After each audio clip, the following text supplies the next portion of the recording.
Finally সবজি দিয়ে আমার বড় মাছের শুটকি রান্না শেষ হয়ে গেছে। আশা করি দেখতেই পাচ্ছেন কতটা লোভনীয় আর ইয়ামি লাগছে। আর ঝাল ভাই সে কথা আর বলতে, একেবারে মনের মতো ঝাল দিয়েছি, কারণ শুটকিতে ঝাল না হলে একেবারেই খেতে ভালো লাগে না।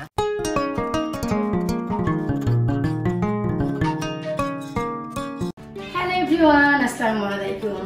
কেমন আছেন আপনারা সবাই? আলহামদুলিল্লাহ আমি অনেক ভালো আছি। এই তো এক সপ্তাহ হয় বাংলাদেশ থেকে এসেছি, ভাবলাম আপনাদের সাথে একটি ব্লগ শেয়ার করি, আপনাদের হয়তো ভালো লাগবে। দেশ থেকে বেশ কিছু কাঁচা সবজি নিয়ে এসেছি, মাছ মাংস নিয়ে এসেছি। তো একা তো আর খাওয়া যায় না, ভাবলাম যে একটি ফ্রেন্ডস ফ্যামিলির সাথে মিলে খেলে যে কোনো খাবারের টেস্ট অনেক বেশি বেড়ে যায়। তো দেশ থেকে যে সবজি নিয়ে এসেছি, ভাবলাম যে সবজিগুলো বা মাছগুলো সৌরভ ভাইদের সাথে মিলেই খাবো, এতে করে আনন্দ আরো দ্বিগুণ হয়ে যাবে। তাছাড়া দেশ থেকে আসার পর মন একেবারেই খারাপ, তেমন ভালোও লাগছে না। তো নিজেদের জমিনের সবজি আমি কিভাবে খেলাম, তাদেরকে সাথে নিয়ে খেলাম, ভাবলাম আপনাদের সাথে একটু শেয়ার করে, হয়তো আপনাদেরও ভালো লাগবে। ভিডিওটি ভালো লাগলে অবশ্যই লাইক করবেন, চ্যানেলে নতুন এসে থাকলে চ্যানেলটি সাবস্ক্রাইব করে ফেসবুক পেজটি ফলো করে সাথেই থাকবেন। তো চলুন আমি এই ভিডিও শুরুতে আপনাদের সাথে একটু শেয়ার করি যে হঠাৎ করে প্ল্যান করে কিভাবে আমি প্রিপারেশন করলাম যে কি কি রান্না করব, দেশি সবজিগুলো কিভাবে আমি মানসম্মতভাবে গুণগত মান অক্ষুণ্ণ রেখে মনের মাধুরী মিশিয়ে রান্না করেছি। সৌরভ ভাইয়ার মিম, সৌরভ ভাইয়ের আম্মা আর তার এক খালা এসেছে বাংলাদেশ থেকে, তা হচ্ছে তুষার ভাইয়ের আম্মা। তুষার ভাইকে আপনারা অনেকেই আমার ব্লগে দেখেছেন, তো তার আম্মাও এসেছে। আজ আমরা এই 4 জন আর আমাদের ঘরে 2-3 জন, এই 6-7 জন মিলেই আজকের খাবারটি খাবো। তো চলুন সবার শুরুতে আমরা দেখে আসি কিভাবে আমি হঠাৎ করে আয়োজন করলাম। যে কোনো আয়োজনের শুরুতে আমি মিষ্টি জিনিসটি বানিয়ে নিই, তো সেই পারপোসে আমি মিষ্টি বানানোর জন্য এখানে 2 লিটার দুধ দিয়েছি। আজ আমি সরাসরি চমচম বানাচ্ছি, কিন্তু রসমালাই খেতে অনেক বেশি ইচ্ছে করছে। মাত্রই বাংলাদেশ থেকে এসেছি, যে কোনো জায়গায় গিয়েছি আমরা রসমালাই নিয়ে গিয়েছি, কিন্তু বিসমিল্লাও করিনি, আসলে সময়ও হয়নি, খাওয়ার সেই সময়টুকু আমি পাইনি। কোনো বাসায় গিয়ে রসমালাই খাইনি, অনেক ইচ্ছে ছিল। প্রত্যেকটি বাসাতেই আমরা রসমালাই নিয়ে গিয়েছি। এই তো ছানা কেটে নিয়েছি, এরপর সরাসরি স্ট্রেনারে দিয়ে দিয়েছি, এতে করে সমস্ত পানিগুলো ঝরে যাবে। ছানা যত বেশি ড্রাই হবে মিষ্টির কোয়ালিটি তত বেশি ভালো হবে। এই তো ছানাগুলো দিয়ে আমি চমচম বানিয়ে নিয়েছি, আশা করি দেখতেই পাচ্ছেন। আর চমচমগুলো কত দারুণভাবে ফুলেছে আর কত বড় বড় হয়েছে, আশা রাখছি আপনারা বুঝতেই পারছেন।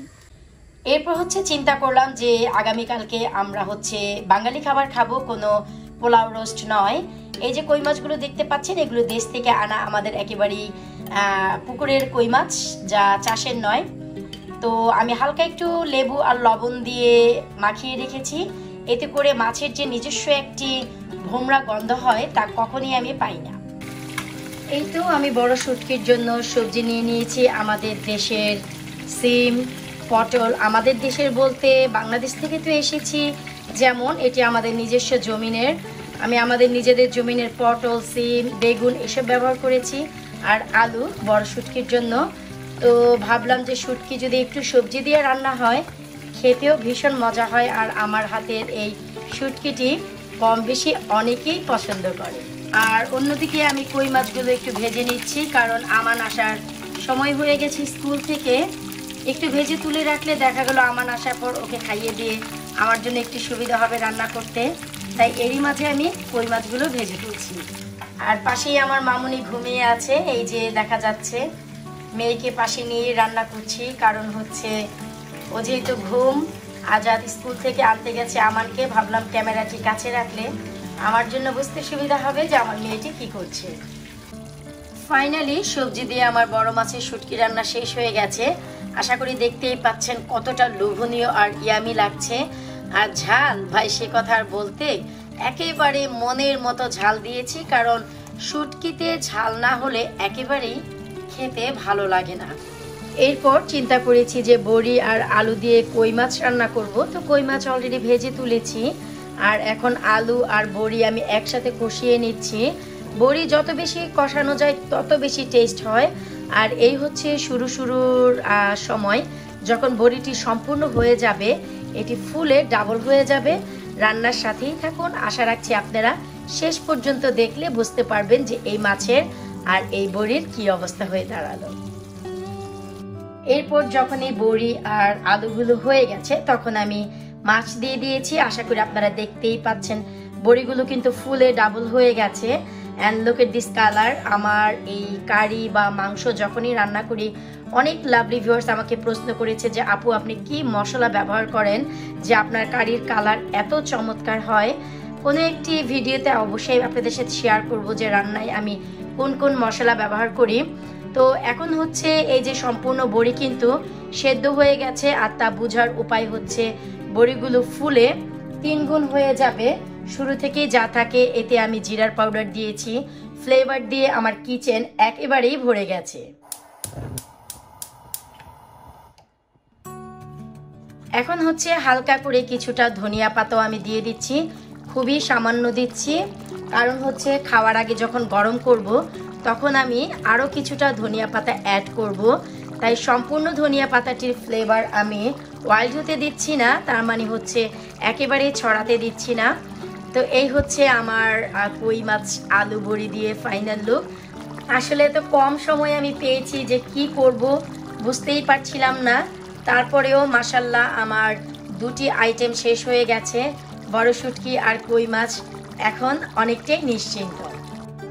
এই হচ্ছে ফাইনালি আমার চমচমের লুক। আমি কিছুটা কোট করে রেখেছি গুঁড়ো দুধ দিয়ে, মাওয়াতে করিনি, কারণ হচ্ছে মাওয়া বাংলাদেশ থেকে নতুন নিয়ে এসেছি, ডিপ ফ্রিজে রেখেছি, এখনো পর্যন্ত বের করে প্রসেস করার টাইম হয়নি।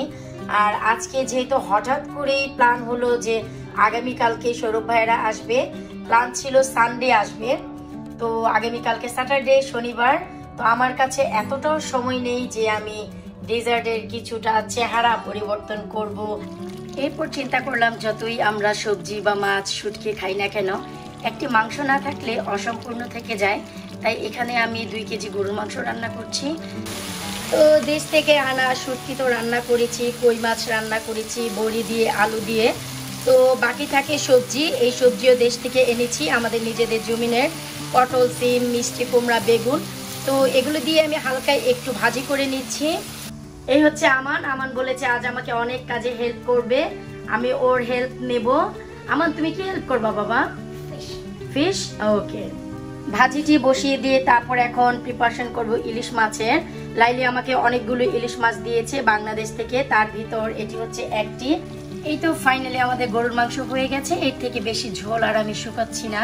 এই তো ফাইনালি আমাদের ভাজি কমপ্লিট হয়ে গেছে। এই হচ্ছে বাংলাদেশের হোটেল স্টাইলের ভাজি।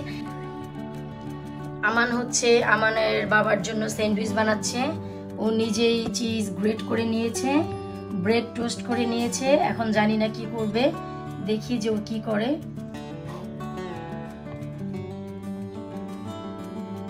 So guys, I'm going to melt the cheese after I put it down. So now that's done. Okay. I'm going to leave some cheese and then quickly take that. Is that good? Yeah, তারপর কি হবে?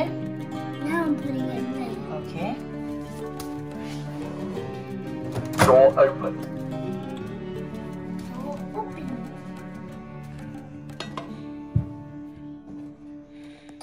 Door closed. 10 seconds. 20 seconds. 30 seconds. Start. High power. 30 seconds. Okay. Happy? Yeah, I hope Baba likes it. If he don't, I made it. So hard. এই হচ্ছে Is that why আমাদের the smoke? Oh yes, sandwich সম্পূর্ণ complete. দেখি বাবা কেমন হয়েছে। Wow, can I look? Have a look. Oh wow, fantastic. I don't want it. এরপর ইলিশ মাছগুলো আমি হালকা লবণ হলুদ দিয়ে মাখিয়ে জাস্ট 1 মিনিটের মতো ভেজে নেব, অনেক বেশি না। আর এই হচ্ছে কাটা বেগুন, যা আমাদের নিজেদের জমিনে লাগানো। আমি অনেক কষ্ট করে আসলে রাখার চেষ্টা করছি, দেখতেই পাচ্ছেন ফ্রিজে থাকা সত্ত্বেও কিন্তু অনেকটা চুপসে এসেছে। এরপর ইলিশ মাছ ভেজে নেওয়ার পর সেই কাটা বেগুন আর আলু আমি কষিয়ে নিচ্ছি। আশা করি দেখতেই পাচ্ছেন কালারটি কত চমৎকার এসেছে।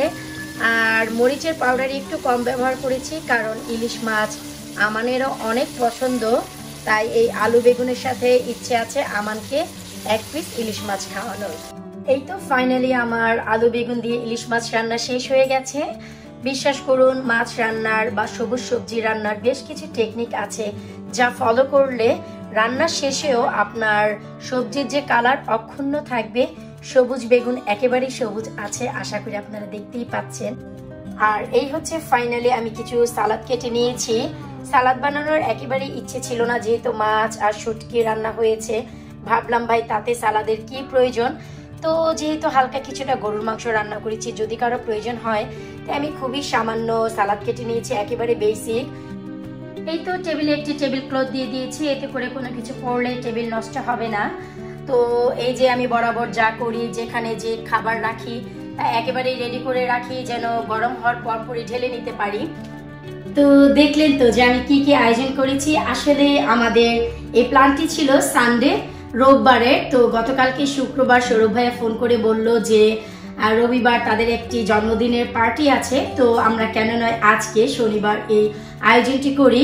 তো গতকালকে দুপুরবেলা সে বলেছে, তো বলার পরপরে আমি সবার শুরুতে যেমন কি দেখলেন যে আমি মিষ্টি বানিয়েছি। সবার শুরুতে আমি যে কোনো কাজ সুইট দিয়েই শুরু করি, ডেজার্টটা আগে বানিয়ে নেই, তারপর তো দেখলেন যে সব রান্না বান্না করেছি। এখন হচ্ছে আপনারা যা দেখবেন, এই যে আমি একটি জারে কিছুটা ফান্টা নিয়ে নিয়েছি। বরাবরই আমার ক্যান থাকে, বিভিন্ন ধরনের can Coke, can Fanta, can Pepsi. তো আজকে ক্যানের কোনো আয়োজন নেই, আমি একটি ফান্টা সরাসরি বড় জারে নিয়ে নিয়েছি। এখন এটি আমি রেখে দিচ্ছি ফ্রিজে, একটু ঠান্ডা হলে খেতে ভালো লাগবে। ভাইয়াদের আসতে আর হাফ এন আওয়ার সময় আছে। এরই মাঝে আমেনা বুড়িকে আমি খাইয়ে দিয়েছি, ঘুম পাড়িয়ে দিয়ে এসেছি। অনেক সময় লেগে গেছে, এখন যেমন ভিডিও করছি, আয়োজন করছি, খাবার গরম করছি, এতে আমান দুবার বলে গেছে ওর ক্ষুধা পেয়েছে, ও খুব হাংরি। তো এখন ওকে খাওয়াবো, বাকি ভিডিও পরে হবে। তো এফাকে আমি যে কাজটি করেছি, আমি এই যে গরুর মাংস গরম হওয়ার জন্য বসিয়ে দিয়েছি, দারুণভাবে গরম হয়ে যাবে। ভাজি আমি একটি বড় পাত্রে নিয়েছি, ভাজি আমি ওভেনে গরম করব। আর এপাশে হচ্ছে আমাদের যে শুটকি ছিল, শুটকিও বসিয়ে দিয়েছি চুলাতে, শুটকিও গরম হচ্ছে ধীরে ধীরে। আর এখানে হচ্ছে আমাদের এই যে কই মাছের যে তরকারি বড়ি দিয়ে তা গরম হচ্ছে। এগুলো হলে আমি ইলিশ মাছ গরম করে সরাসরি দিয়ে দিব হচ্ছে পাত্রে। আর আমি যেমন কি বললাম যে রাইস কুকারে যে ভাত চড়িয়ে দিয়েছি, একবার ভাত রান্নার পর বড় পাত্রে ঢেলে রেখেছি, আর এটি আমি দিয়েছি। আর 1 থেকে 2 মিনিট লাগবে আমাদের ভাতটি কমপ্লিট হতে।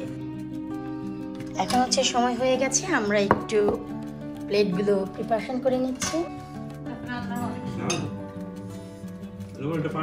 ভাজি তো ঝাল হওয়ার কথা না, অনেক সুন্দর মিষ্টি তো খাইছি নাই, খালি পাগল হয়ে যাবে। খাবো মাম, ভাই পাবনা একটা সিট বুক করেন। আন্টি যে বললো যে মিষ্টি খেলে পাগল হয়ে যাবে, তাই বললো পাবনা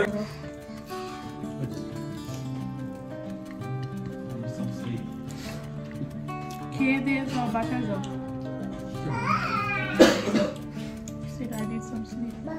দরজা লাগালে প্রবলেম হয় যে এখনো প্রবলেম আছে না, আবার মার্কেটে যা না সব গুছাই দিলে তো বেবি কি কিসি দিবা, দাও কিছু দাও। এই তো সবাই মাত্র চলে গেল, আমরা অনেক আনন্দ করেছি। মিম, সৌরভ ভাইয়ারা এসেছিল আর 2 আন্টি, তারা খাবার ভীষণ পছন্দ করেছে। আর আন্টি তো বরাবরই আমার সবজি অনেক পছন্দ করে, মিষ্টি পছন্দ করে। সবজি, শুটকি, মিষ্টি, দেশি মাছ খেয়ে সবাই একেবারে অনেক খুশি হয়ে গিয়েছিল। পোলাও রোস্ট করতে পারিনি, এতে কোনো সমস্যা ছিল না। দেশীয় খাবার খেয়ে অনেকদিন পর মনে হলো যে দেশে বসে সবাই মিলে খাচ্ছি। মিমও তাই বলছিল, মনে হচ্ছিল অনেকদিন পর আমরা দেশে বসে দেশীয় খাবার খাচ্ছি, এটাই অনেক বড় কমপ্লিমেন্ট। তো যাই হোক, আজকের দিনটি আমাদের অনেক ভালো কেটেছে। মূল উদ্দেশ্য ছিল দেশের সবজিগুলো যেন নষ্ট না হয়, সবাই মিলে বসে খাবো, খেয়েছি। বিদায় নিচ্ছে আজকের মতো, পরবর্তী ভিডিও দেখার আমন্ত্রণ জানিয়ে আল্লাহ হাফিজ।